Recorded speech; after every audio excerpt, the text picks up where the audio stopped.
Olá, meus caros amigos! Estamos aqui de volta com a nossa revisão para o TAP 2020 e na aula de hoje nós vamos conversar sobre elementos básicos da comunicação e funções da linguagem. Este é um assunto quase sempre presente nas nossas provas. Então, pegue o material de apoio que está aí na descrição do vídeo para que você possa acompanhar e tirar assim o maior proveito desta aula, beleza? Já estamos aí na reta final para a nossa prova e você não pode perder aí nenhuma questão de língua portuguesa. Eu deixarei para vocês também mais alguns blocos, além dessa aula de elementos básicos de comunicação e funções da linguagem, deixarei também mais alguns blocos somente de resolução de questões das últimas provas aí do TAP. Beleza? Tamo junto? Bom, pessoal, então vamos lá. Hoje, o tema da nossa aula é elementos básicos da comunicação e funções da linguagem, certo? Por que este assunto ele é relevante? Porque trata do nosso processo de comunicação, né? Nós, como seres humanos, via de regra, nos comunicamos de forma verbal, seja oralmente ou seja pela escrita, né? Este aí, então, é o principal modo que nós utilizamos para nos comunicarmos aí uns com os outros, tá? Não é a única forma de comunicação, mas é a principal e aquela que será aí mais empregada nas questões da nossa prova. Então vejam só, meus queridos, quando nós falamos em elementos básicos da comunicação, nós estamos falando de tudo aquilo que é necessário para que a comunicação ocorra. E eu vou desenvolver esse conteúdo com vocês aqui, partindo, né, da prática realmente. No nosso material de apoio, por isso que eu pedi que você baixasse esse material para que pudesse acompanhar e tirar o melhor proveito da aula, né? No nosso material de apoio aí, nós já começamos com um texto, né? O título do texto é Uma fortuna de 200 bilhões protegida do IR da pessoa física, né? Então, protegida do IR, protegida do imposto de renda, tá? Então, vamos à leitura aqui do texto. Esse texto foi escrito pelo André Barrocal, então é o jornalista, né, que redigiu aqui esta notícia, publicada no dia 10 de agosto de 2015. Vamos lá. Lei de 1995 beneficia 71 mil brasileiros ricos que não pagam imposto de renda. Fim da isenção renderia meio ajuste fiscal. Tá? Então, tá aqui o título e logo abaixo um subtítulo da matéria. O leão do imposto de renda mia feito gato com os ricos, como atestam dados recém-divulgados pela própria Receita Federal. Os maiores milionários a prestar contas ao fisco, um grupo de 71.440 brasileiros, ganharam em 2013 quase 200 bilhões de reais sem pagar nada de imposto de renda de pessoa física. Foram recursos recebidos por eles, sobretudo como lucros e dividendos das empresas das quais são donos ou sócios. Tipo de rendimento isento de cobrança de imposto de renda de pessoa física no Brasil. Caso a bolada fosse taxada com a alíquota máxima do imposto de renda de pessoa física aplicada ao contra-cheque de qualquer assalariado, né, como é o nosso caso, de 27,5%, o país arrecadaria 50 bilhões de reais por ano. Metade do fracassado ajuste fiscal arquitetado para 2015 pelo ministro da Fazenda, Joaquim Levy. Detalhe, os 27,5% são a menor alíquota máxima entre todos os 116 países que tiveram seus sistemas tributários pesquisados por uma consultoria, a KPMG. Então está aqui disponível www.cartacapital.com.br/economia. Beleza, meus caros? A partir da leitura deste texto, nós temos que identificar aqui quais são os elementos que compõem esse processo de comunicação. Veja só, né? O primeiro de todos, né? Então toda mensagem, né? Todo texto, ele parte de alguém. Essa figura é o que nós chamamos então de emissor. Tá? Então, o emissor é aquele que produz a mensagem, né? É o produtor dessa mensagem. E esta mensagem, ela tem também o quê? um destino, né? Ela tem um destinatário, um receptor desta mensagem, tá? Se você for olhar nas gramáticas, né, nos livros em geral, traz realmente a palavra receptor, tá? Receptor. Porém, eu gosto de fazer uma distinção. Nem sempre, né, quem recebe essa mensagem é o destinatário dela, né? Vamos supor, você está ali na fila, né, de um banco, você está num transporte coletivo conversando com alguém, tem outras pessoas ali próximas que também recebem essa mensagem, porém não são destinatários dela, tá? Só para fazer essa distinção aí com vocês. Mas vamos lá, de maneira geral, você tem então a figura o quê? Do emissor, que no caso aqui da matéria, quem é? Está lá o nome dele, André Barrocal, é o jornalista que redigiu então esta matéria. E o receptor, o destinatário dessa mensagem, quem é? Vocês podem observar que ela foi publicada então, né, na página, né, dessa revista na internet. Então o destinatário não é uma pessoa específica, mas o público em geral, né, os leitores desta publicação, desta revista na internet. Então o receptor é este público, tá? Muito bem, mas não para por aí. Entre os elementos básicos, né, deste processo de comunicação, você tem o quê? Você tem o que nós chamamos de referente. Olha só, meus caros, prestem atenção. O referente é o assunto abordado no texto, tá? Então, referente é isso, é o assunto, é sobre o que ele está falando. E qual é o assunto aqui então, né? O fato dos super ricos do nosso país não pagar imposto de renda, como, né, a maioria a maioria não, mas os trabalhadores assalariados que estão aí na faixa do imposto de renda, né, tem aí descontado, como é aqui o caso, né, o nosso caso aqui. Então vejam só. A maioria, né, os super ricos desse país não pagam imposto de renda, né, não pagam. E ele ainda destaca, né, que 27,5%, que é a alíquota máxima praticada no país, né, ela é a menor entre 116 países pesquisados. Por exemplo, Estados Unidos, se eu não me engano, é 35% a alíquota máxima, né, alguns países chega aí a 50%, né, que é descontado ali a título de imposto de renda. E no Brasil, os super ricos, 71 mil pessoas, mais de 71 mil pessoas, né, não pagam imposto de renda. Olha aí que legal, né, meus caros? Muito bem, então este é o assunto, né? Os super ricos não pagam imposto de renda no Brasil, beleza? E nós temos a mensagem. Olha só, meus caros. A mensagem, o que é essa mensagem? A mensagem é o todo, é o texto como um todo, tá? É o conjunto ali das informações que foram então trazidas pelo emissor, pelo André Barrocal. Certinho? Então observe bem, nós já temos aqui a figura do emissor, nós já temos a figura do receptor, nós já temos a figura do referente, o assunto abordado, a mensagem, que é o texto em si, e esse texto ele foi produzido utilizando-se um determinado código, tá? Esse código é o que nós também chamamos de linguagem, tá certo? Então, olha só, né? Qual é a linguagem utilizada aqui? É a língua portuguesa, né? É a língua portuguesa aí, padrão, tá? É o português padrão. Então, essa é a linguagem empregada, né? Uma linguagem verbal escrita aí de acordo com o nosso português padrão. E um outro elemento que ainda merece destaque aqui é o meio que possibilita a mensagem sair do emissor e chegar ao destinatário. Este meio, este suporte que possibilita é o que nós chamamos então de canal, tá? O canal, então, é o meio físico que possibilita que uma mensagem, né, saia do emissor e chegue ao destinatário. No caso, vamos pensar aqui na mensagem original.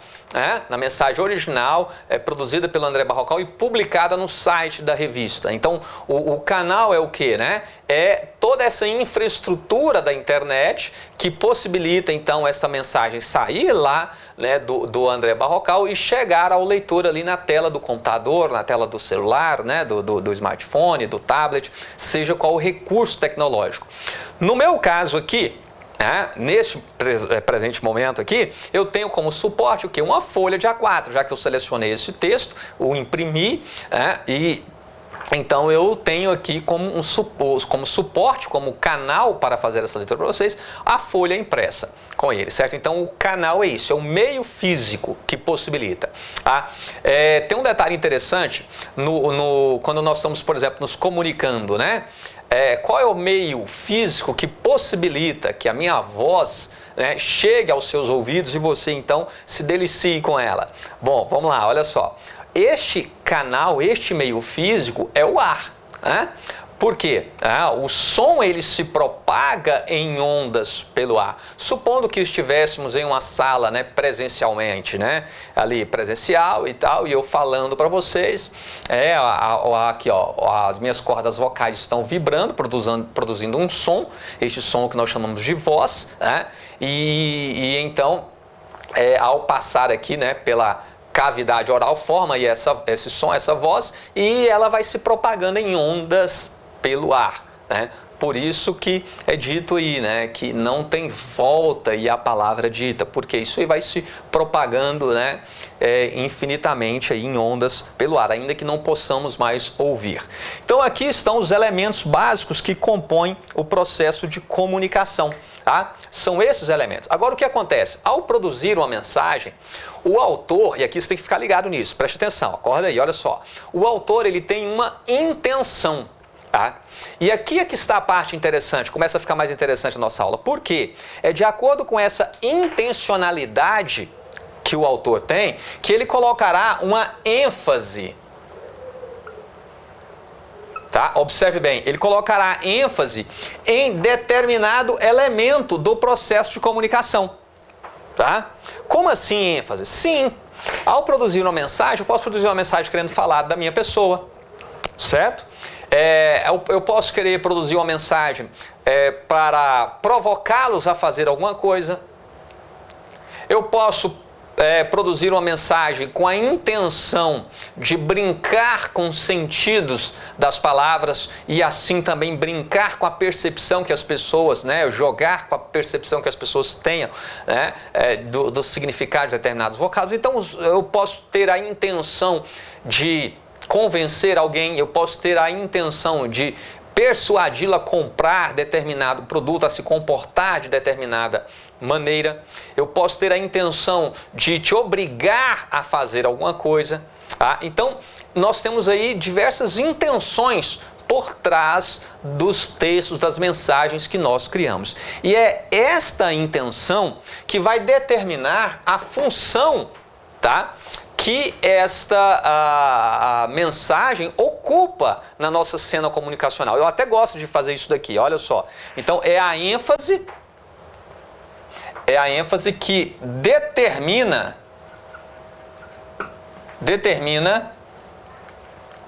a função da linguagem.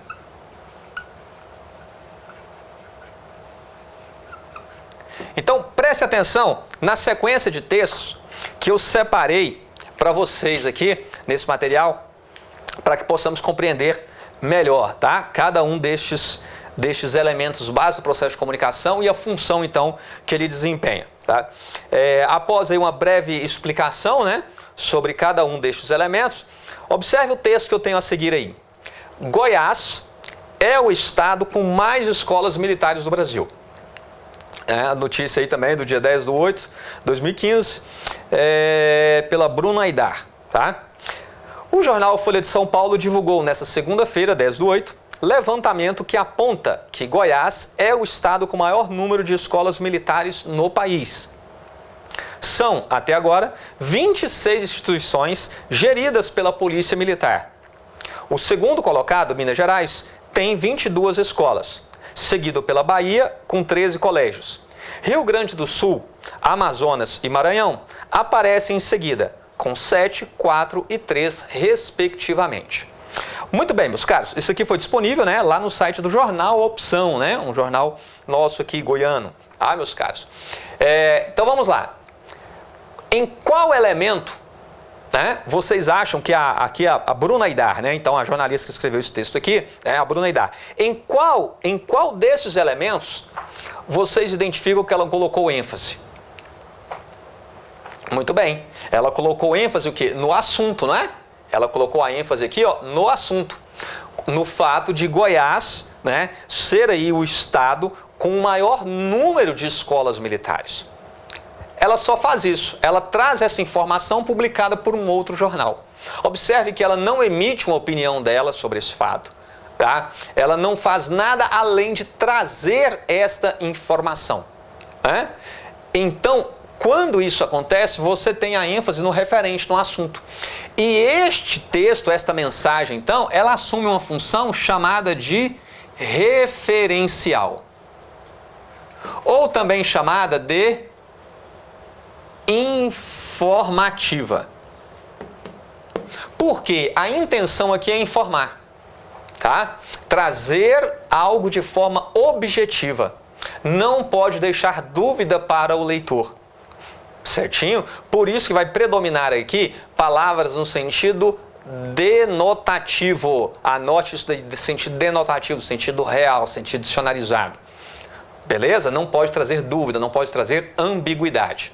Certo? Então, este texto aqui, se nós fôssemos classificá-lo quanto à função da linguagem predominante, nós iremos então classificá-lo como uma função referencial ou também chamada de informativa.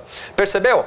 Então, você vai fazer a leitura do texto e deverá identificar em qual elemento do processo de comunicação, o autor colocou ênfase. E é a partir desta ênfase que nós vamos identificar a função da linguagem ali predominante. Certo? Bom, observem que eu falei aqui, né? A função da linguagem ali predominante. Por quê? Porque um texto, ele pode trazer, sim, mais de uma função de linguagem. Porém, uma sempre irá prevalecer sobre as demais. Então, nós temos que encontrar essa função predominante. Continuando aí, agora eu trago uma sequência de textos para vocês, tá? Para que possamos então identificar em qual desses elementos o autor colocou ênfase e assim vamos juntos determinar a função da linguagem. Olha aqui esse próximo texto. Ando devagar porque já tive pressa. Levo esse sorriso porque já chorei demais. Hoje me sinto mais forte, mais feliz, quem sabe. Só levo a certeza de que muito pouco sei ou nada sei.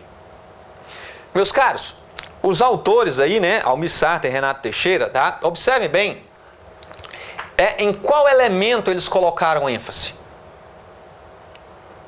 A todo momento eles estão falando o quê? Deles mesmos, né? Olha só, ando devagar porque já tive pressa. Levo este sorriso porque já chorei demais. Hoje me sinto mais forte, só levo ou nada sei. Observe que eles estão produzindo uma mensagem falando deles mesmos. A ênfase está posta na figura do próprio emissor. Quando a ênfase está posta na figura do próprio emissor, aqui nós temos a chamada função emotiva. Ou também chamada de expressiva, tá? Função emotiva. A ênfase é posta na figura do próprio autor da mensagem. Isso é muito comum onde? No diário íntimo, tá? Na autobiografia, por exemplo. São textos em que você encontrará a ênfase ali, né, na figura do próprio emissor. Beleza? Centrado na figura do próprio emissor. Próximo texto. Então já vai anotando aí, né? Próximo texto. Observem que aqui nós temos, né, um anúncio. Um anúncio de utilidade pública. Mas olha o que esse anúncio traz. Quebre o ciclo da violência. Denuncie a violência contra a mulher. Vamos lá. Quebre o ciclo. Quebre quem? Você, não é? Denuncie a violência. Quem é que deve denunciar? Você, leitor. Observe que esta mensagem, ela aponta diretamente para a figura do receptor. A ênfase está posta toda na figura do receptor. De alguma forma, a mensagem tenta o quê? Te persuadir, te convencer a fazer algo. Quando a ênfase está posta na figura do receptor, tá? Você tem aqui a chamada função apelativa ou também chamada de conativa, tá? Função apelativa ou função conativa. Quando a ênfase está posta na figura o quê? Do receptor, do destinatário. Onde nós encontraremos aqui, né, esse tipo de texto? No anúncio de utilidade pública. Tá chegando aí, por exemplo, período chuvoso, daqui a pouco começam as propagandas, né? Tampe a caixa d'água, não deixe objetos que possam acumular água parada, faça isso, faça aquilo, né? A todo momento o quê? Dando uma orientação, uma ordem para você. Então está aí. As propagandas comerciais também, né? Beba, compre, use, vista, sinta. Então, a todo momento dando uma ordem, uma decisão, uma sentença judicial que determina o cumprimento de alguma coisa. Então, você tem ali o que? A ênfase na figura do receptor, tá? Do destinatário desta mensagem. E aí a função é chamada então de função apelativa ou função conativa. Beleza? Vamos lá, texto 3 aqui, tá? Oração aos moços, Rui Barbosa. Eia, senhores, mocidade viril, inteligência brasileira, nobre nação explorada, Brasil de ontem e amanhã, dai-nos o de hoje que nos falta. Mãos à obra da reivindicação de nossa perdida autonomia, mãos à obra da nossa reconstituição interior, mãos à obra de reconciliarmos a vida nacional com as instituições nacionais, mãos à obra de substituir pela verdade o simulacro político da nossa existência entre as nações. Trabalhai por essa que há de ser a salvação nossa, mas não buscando salvadores, ainda vos podereis salvar a vós mesmos. Não é sonho, meus amigos, bem sinto eu, nas pulsações do sangue, essa ressurreição ansiada. Oxalá não se me fechem os olhos antes de lhe ver os primeiros indícios no horizonte. Assim o queira Deus. Muito bem, está aqui, né, esse texto brilhante do Rui Barbosa, Oração aos Moços, né? E ele faz o quê? Ele faz um apelo aos moços, né, aos jovens da nação. Tá? O próprio título, e aqui eu quero chamar a atenção desse detalhe para vocês, o título ele é sempre uma marca significativa do texto. Por quê? Ele sintetiza a ideia do texto. E observem bem, oração aos moços. Então é uma súplica, é um pedido, é uma oração que o Rui Barbosa faz à juventude, né? aos jovens. Então veja, está direcionada a figura do receptoral destinatário. Por isso, temos aí então a função chamada de apelativa ou também chamada de conativa. Certinho? Beleza? Muito bem. Próximo texto então. A palavra robô tem origem na palavra robota, que em tcheco significa trabalho forçado. Essa palavra foi usada pela primeira vez em uma peça teatral em que havia um personagem mecânico com forma humana, que era capaz de substituir o homem em seus trabalhos. Muito bem, meus caros, prestem bastante atenção. Em qual desses elementos foi posta a ênfase? Preste atenção. O que nós temos aqui? Nós temos um texto explicando o significado da palavra robô. Então, a ênfase está posta sobre o próprio código, sobre a própria linguagem, tratando do significado de uma determinada palavra. Quando a ênfase está posta, sobre o próprio código, nós temos a chamada função, observe bem,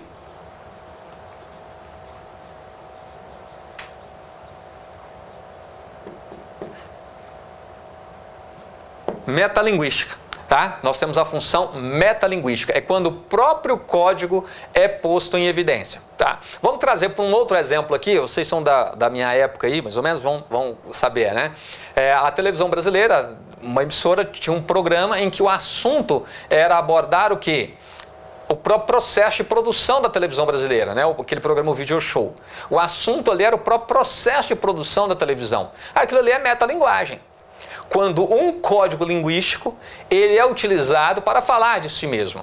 Então vamos pensar aqui que você tenha lá um poema falando do processo de construção da poesia, ou que você tenha uma música falando do processo de construção musical. Tá? O dicionário é um exemplo aí de metalinguagem. Tá? Então é isso, quando o próprio código é posto em evidência, então a função que este texto ocupa no contexto comunicacional é uma função chamada então de metalinguística. A ênfase está posta no próprio código linguístico. Tranquilo? Beleza?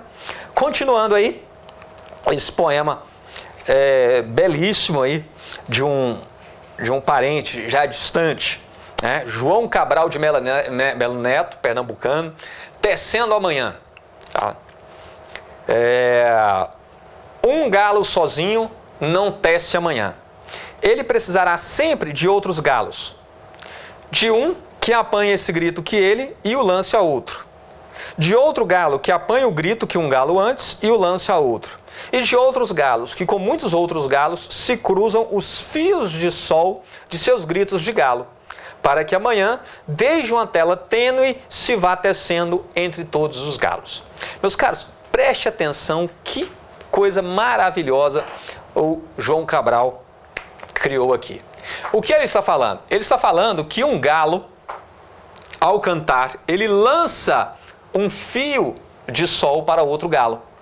E esse galo apanha e lança a outro, E que vai lançando a outro, e assim se vai tecendo amanhã, Com os fios de sol, entre os cantos do galo. Olha só a imaginação que o João Cabral teve, de atribuir a ideia de que o galo, ao cantar, ele está lançando um fio. Por quê? Tecendo amanhã. Porque o galo canta na madrugada, e à medida ali que o galo vai cantando, vai amanhecendo.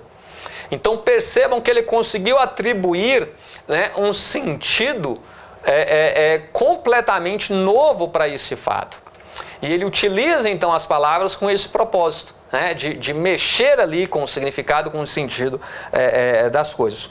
A ênfase então está toda posta aí na construção da mensagem, Produz-se uma mensagem com o claro objetivo aí de mexer com os sentidos das palavras e a percepção do leitor.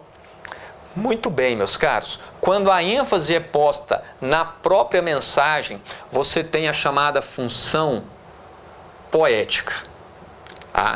Então, muito cuidado, muito cuidado. Aqui, na função poética, nós estamos falando de um texto em que irá predominar as palavras no sentido conotativo.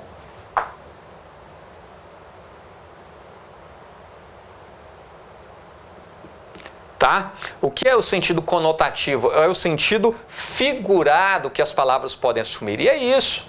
Olha só, há toda uma figuração que ele cria, a partir do cantar do galo, certo? Que estaria então, segundo essa percepção do João Cabral, tecendo amanhã.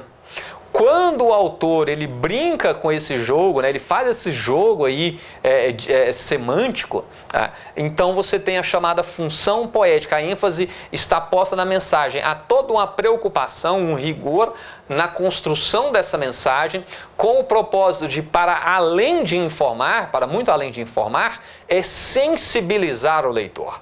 Então preste atenção nisso. Então, para além de informar, o objetivo é sensibilizar o leitor. Quando isso acontece, nós temos a função poética. Agora, por favor, não é porque é função poética, não vai confundir função poética com poesia, nós estamos falando disso. Observem bem que nós pegamos aqui a poesia do Almir Sater, e a função que ela tinha ali era uma função emotiva, porque estava tratando dele mesmo. Então não é automática essa associação entre linguagem poética e poesia. Não tem nada a ver, cuidado, não confunda, beleza? Então, função poética é quando você tem um texto em que predomina palavras no sentido figurado, no sentido conotativo, beleza? Tranquilo? Bom, continuando aí, tá? Próximo texto. Deixa eu apagar aqui o cantar dos galos. Próximo texto aí, meus caros. Alô? Alô, pois não? Quem fala? Desculpa, a ligação tá ruim. Alô? Tá cortando? Melhorou? Tá me ouvindo agora? Alô? Com quem você quer falar? Por favor, aqui é a Cris. Quero falar. Quem? Desculpa, não consegui te ouvir. Caiu. Porcaria de celular. Muito bem. A ênfase aqui está posta em que elemento? Observem o seguinte. Tentou-se estabelecer uma comunicação, mas ela se efetivou? Vocês podem observar que não. Essa comunicação ela não se efetivou. Abriu-se um teste no canal. Quando o canal é posto em evidência, então, você tem aqui a chamada função fática. Tá? Então, quando é que nós temos a função fática? Sempre que o canal de comunicação ele é posto em evidência. Então, supondo que você, ao se encontrar ali com um vizinho, no condomínio que você mora, o elevador, um bom dia, boa tarde e tal, e ali você está testando um canal de comunicação. Isso aqui fica em evidência. Tá? Uma mera saudação ali do dia a dia. Se a partir dali vocês começarem a falar sobre outros assuntos, aí sim, essa comunicação ela pode assumir uma outra função. Se ficar somente neste momento do encontro, da saudação, do bom dia, boa tarde, boa noite, você tem aí a ênfase apenas o quê? No canal de comunicação. Então temos a função fática. Tá? Então sempre que o canal fica em evidência, a função que nós temos ali é a função fática. Então, meus caros, só para que vocês entendam, de uma vez por todas, tá? De uma vez por todas. O processo de comunicação, ele exige aqui todos esses elementos, tá? E claro, não coloquei aqui, mas todos sabem, tudo tem um contexto. Então, isso está tudo dentro de um contexto. Mas vamos lá. Então, o autor, ao produzir uma mensagem, ele vai colocar uma ênfase, colocar ênfase em um destes elementos. A ênfase. Agora, uma mesma mensagem pode ter aí as diversas funções, tá? Ele pode trazer. E de acordo com essa ênfase, então, ele determina a função de linguagem que esse texto ocupa na cena comunicacional. Certo? Então, está aí. Elementos básicos da comunicação e funções da linguagem. Tá? É disso que nós estamos falando, meus caros. Certinho? Beleza? Bom, eu trago aí para vocês também uma sequência de exercícios, tá? Para que possamos colocar em prática. Eu vou resolver aqui alguns desses exercícios com vocês para que vocês possam ver aí na prática como essas questões aparecem lá na nossa prova, tá? Então, começando aí, meus queridos. Nas questões de 1 a 5, identifique as funções de linguagem que se destacam nos textos, tá? Então vamos lá. As funções de linguagem que se destacam no texto. Você vai ter que dizer qual é a função que está se destacando aqui em cada um dos textos, beleza? Então, texto 1. Justiça aceita denúncia contra militares por atentado no Rio Centro. Os militares envolvidos no atentado à bomba no Rio Centro, em 30 de abril de 1981, viraram réus na Justiça Federal no Rio de Janeiro. Com a decisão, o coronel reformado Wilson Luiz Chaves Machado, o ex-delegado Cláudio Antônio Guerra e os generais reformados Newton de Albuquerque Cerqueira e Nilton Araújo de Oliveira e Cruz vão responder pelos crimes de homicídio doloso, tentado, duplamente qualificado por motivo torpe e uso de explosivo, por associação criminosa armada e transporte de explosivo. Já o general reformado Edson Sá Rocha responde por associação criminosa armada e o major reformado Divani Carvalho Barros por fraude processual. Muito bem, meus caros, observem que aqui a ênfase está toda posta o quê? No assunto, no referente, né? Então, este texto aqui só pode ter uma função, que é uma função referencial, ou também chamada de informativa. Próximo texto. Li com extrema indignação a reportagem do Popular, de terça-feira, sobre o mapa da prostituição em Goiás. Os 582 pontos em todo o estado são a verdadeira declaração de miséria, levando-se em conta a baixa idade das garotas. O pior é que já banalizou-se diante dos nossos olhos. Muita gente graúda vê e nada é feito. No âmbito federal, levantamentos foram feitos pelas autoridades e o resultado também é alarmante. Até quando tanta miséria e pobreza condenarão nossas crianças e adolescentes a extremos atos de desespero e imoralidade? O popular Carta do Leitor, 23/4/2009. Muito bem, meus caros. Observem bem que neste texto aqui, a autora está expressando que toda a indignação dela, né, diante do problema sério da prostituição infantil no estado de Goiás, que teria sido trazido então em uma reportagem do Jornal Popular. Observe que ela está externando, né, toda a indignação, toda a revolta dela com essa situação, de forma tal que a ênfase está posta então na figura do próprio emissor, né? Ela escreveu um texto falando do próprio sentimento de repulsa dela diante dos dados trazidos pela matéria. Quando isso acontece, você tem então uma função, né, chamada de emotiva ou expressiva, a ênfase posta na figura do próprio autor. Próximo texto então. Faça como a Malu, mude para o sabonete líquido Lux Gotas de Beleza. Observe bem que a mensagem ela está dando uma ordem para você, não é? Faça como a Malu, mude. Então a ênfase está toda posta na figura do receptor, do destinatário dessa mensagem. Logo, a função é chamada de apelativa ou conativa. Vamos lá. Pois é, não é? Então, falou e disse. Meus caros, tivemos aí um processo de comunicação? Não, né? Apenas testou-se ali o canal. Quando o canal é posto em evidência, a função é fática. Beleza. 5. Espelho, espelho meu, existe uma garota mais linda do que eu? Nessa tira, não. Meus caros, observem bem. Produziu-se, né? O Maurício Souza produziu uma tira falando da própria tira. Ou seja, o recurso linguístico utilizado por ele é o próprio assunto. Quando isso acontece, você tem então a ênfase no código, né? Então a função aí é chamada função metalinguística. Beleza? Função metalinguística. Questão número 6. Olha lá o Cebolinha. Ocupado de novo. O jeito é falar com a Mônica pessoalmente.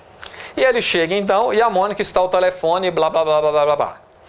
Na tira acima, o elemento que não está permitindo a comunicação ou seja, a comunicação do Cebolinha com a Mônica. Qual é o elemento que não está permitindo? Obviamente o que? O canal está fechado, né? Por que o canal está fechado? Porque ele está falando com outra pessoa. Então não há possibilidade aí do Cebolinha falar com a Mônica. Fácil, né? Tranquilo. Bom, vamos lá. Texto. Mais um outro texto aí. Hoje eu estou bem puxando a sardinha para o lado da família aqui. Olha só. Catar feijão. Catar feijão se limita com escrever.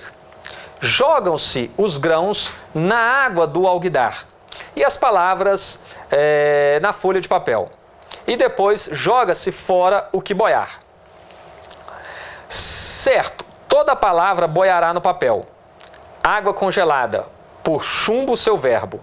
Pois catar esse feijão, soprar nele e jogar fora o leve e oco, palha e eco.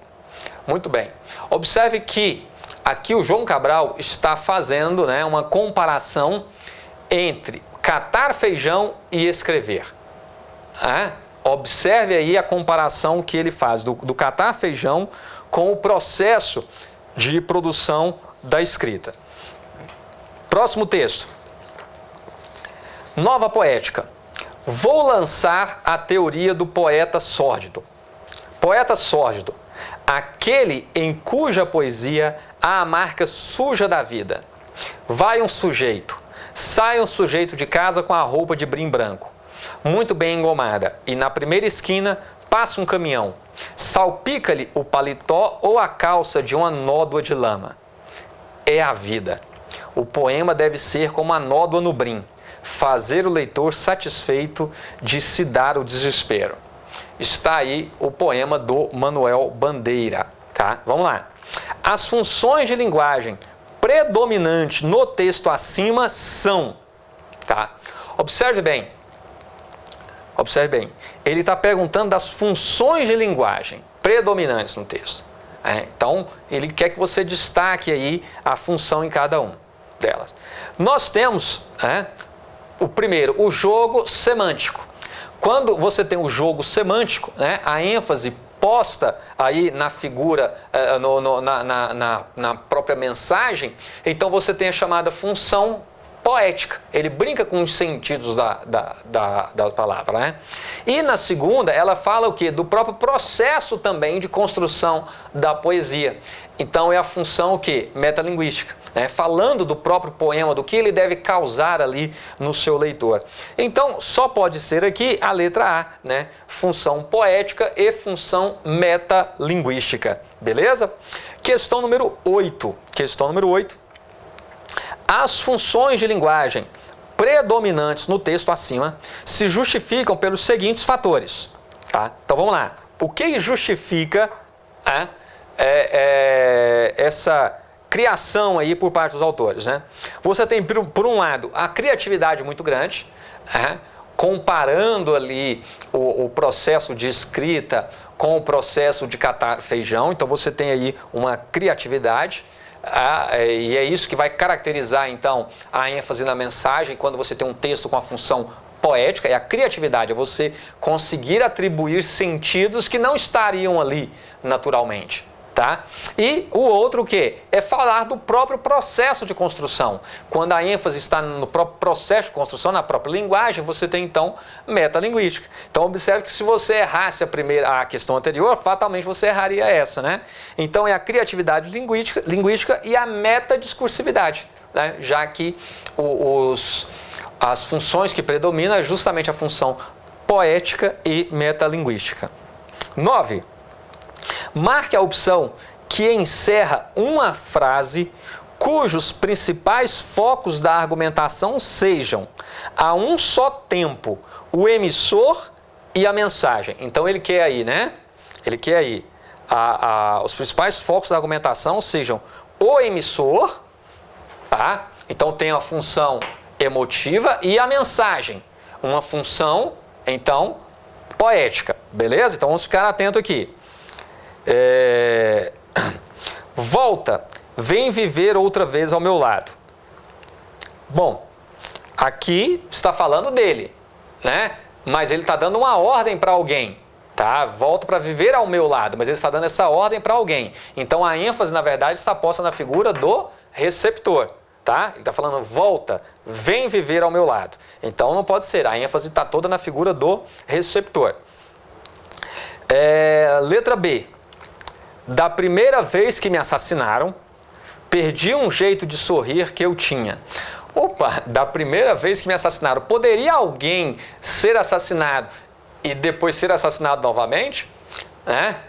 E aqui ele ainda dá a entender, da primeira vez, então ele foi assassinado outras vezes também. Tá? Então aqui nós já temos o quê?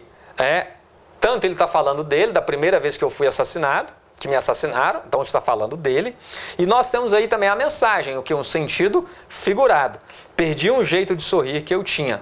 Então, obviamente, só pode ser a letra B, não é? Letra B, porque está falando dele e está falando de algo que não poderia acontecer. Aqui tem um outro significado, tá? Já que ninguém pode ser assassinado aí mais de uma vez, Então, letra B. C. Vaias e aplausos marcaram a passagem do presidente Lula pelo Fórum Social Mundial, evento no qual costumava ser ovacionado. O Globo, 28 de janeiro de 2005. Muito bem, aqui está o quê? Está centrado na informação, então é referente, a ênfase na informação. Letra D. Lembrando de Bertrand Russell, para todo problema complicado há uma solução simples, rápida, de baixo custo e errada, tá? Então, aqui também não dá, tá? Trazendo aqui uma informação. Então, realmente, letra B. Questão número 10. Questão número 10. Leia atentamente o texto abaixo. A biosfera, que reúne todos os ambientes onde se desenvolvem os seres vivos, se divide em unidades menores, chamadas ecossistemas, que podem ser uma floresta, um deserto e até um lago. Um ecossistema tem múltiplos mecanismos que regulam o número de organismos dentro dele, controlando sua reprodução, crescimento e migrações. Muito bem. Predomina no texto a função de linguagem. Observe que esse texto está trazendo a informação. O autor ele não emite opinião de forma nenhuma, ele só traz ali um dado, uma informação. Então a função aí ela é referencial ou também chamada de informativa. Beleza? Bom, próximo texto. Palavras causam dor. Preste atenção, hein, rapazes? Olha só. Pesquisa da Universidade de Jena, na Alemanha, concluiu que as palavras podem sim provocar dor. Os pesquisadores conseguiram demonstrar cientificamente que não só as lembranças dolorosas e associações colocam nossa memória da dor em alerta. Thomas Weiss, autor do estudo, explica que mesmo estímulos verbais levam a reações em determinadas áreas do cérebro, o que confirma que, de fato, as palavras causam dor. O cientista diz que, quando se ouvem palavras como sofrimento, dor e castigo, é ativada no cérebro a área correspondente à dor uma vez sentida. Jornal O Tempo. Muito bem. Que função de linguagem predomina nesse texto? Bom, vamos lá. Está sendo entrado no assunto, não é? Na informação, no fato de que as palavras causam dor, a comprovação disso daí. Então, só pode ser aí função referencial, né? Pois se entra na informação sem subjetividade. Letra C. Letra C. Questão número 12. Já estamos quase finalizando aí, meus caros. Vamos lá? Podemos observar o predomínio de qual função da linguagem na tirinha abaixo. Então vamos lá, preste atenção aqui.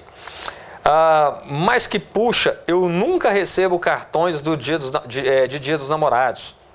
Queria que não existisse Dia dos Namorados. Eu já sei que ninguém gosta de mim. Não preciso de um Dia dos Namorados para enfatizar isso. Observe bem que a todo momento ele está falando o quê? Dele mesmo, não é? Dele mesmo. Quando a ênfase está posta na figura do próprio emissor, então temos aí a função emotiva ou também expressiva. Beleza? Então anotem aí emotiva ou expressiva.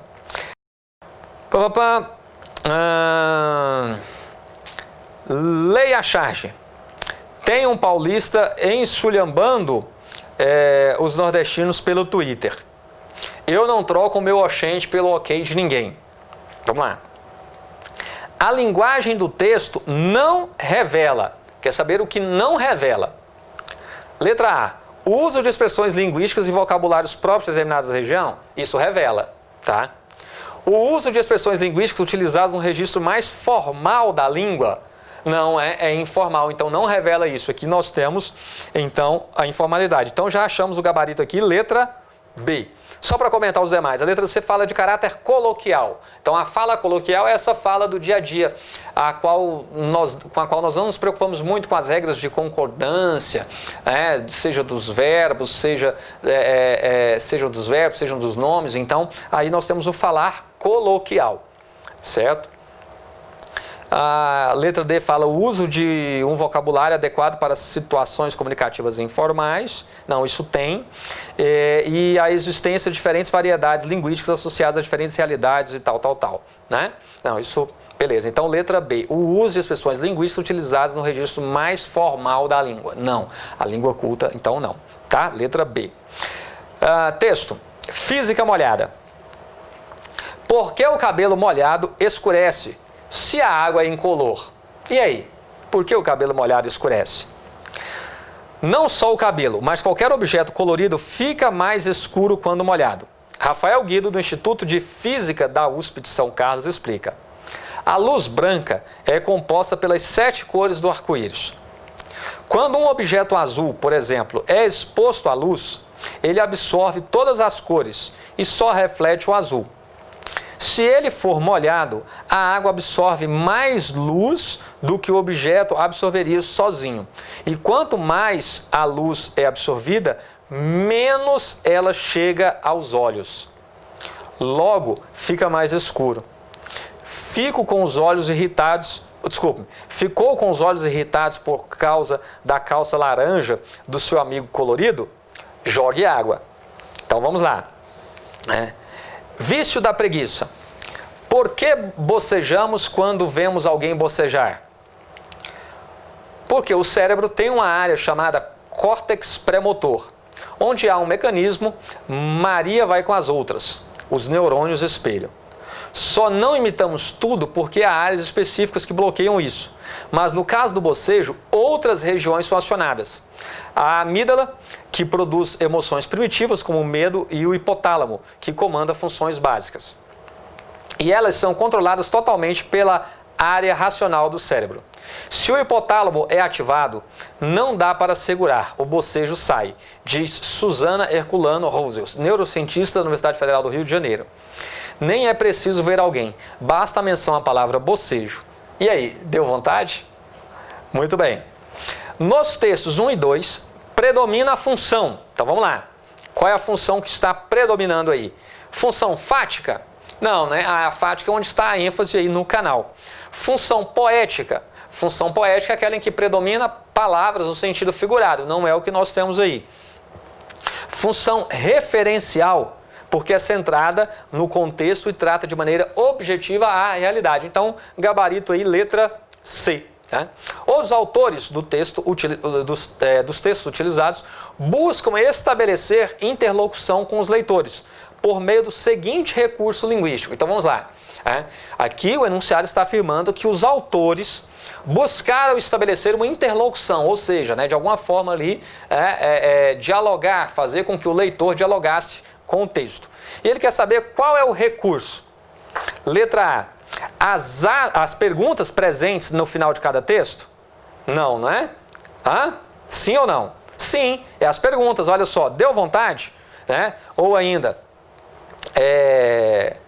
ficou com os olhos irritados por causa da calça laranja? Então, sim, ele procura estabelecer o quê? Uma comunicação com o leitor. Então, letra A, as perguntas presentes no final.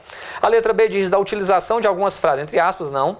A menção a ideias de outras pessoas, também não. E o uso de exemplos concretos, também não. O que estabelece, essa interlocução com o leitor são as perguntas presentes no final de cada texto. E aí, entenderam? Olha aí, estou utilizando esse recurso também, não é, meus caros? Bom, pessoal, o gabarito está aí. Essa é a revisão de elementos básicos de comunicação e funções da linguagem, um assunto sempre presente nas nossas provas. Eu peço que vocês deem uma rápida revisada também em tipologia textual. Eu vou resolver com vocês algumas questões, tá? Não vou tratar disso daqui pelo fator tempo aí nessa revisão, mas eu quero que vocês deem uma olhada num resumo aí falando sobre tipologia textual, que pode aparecer também na nossa prova alguma questão, mas eu vou abordar na lista de exercícios, beleza? Se você chegou até aqui, eu peço, deixa aí o seu like ou dislike, deixa o seu comentário, observe se você já está inscrito no canal. Se não estiver inscrito, dê moral aqui para esse professor, inscreva-se, mas claro, só faça isso se você quiser. Beleza, meus caros? Lembre-se, estudar sempre será o nosso maior ato de rebeldia. Boa morte a todos e até o nosso próximo encontro. Avante, avante!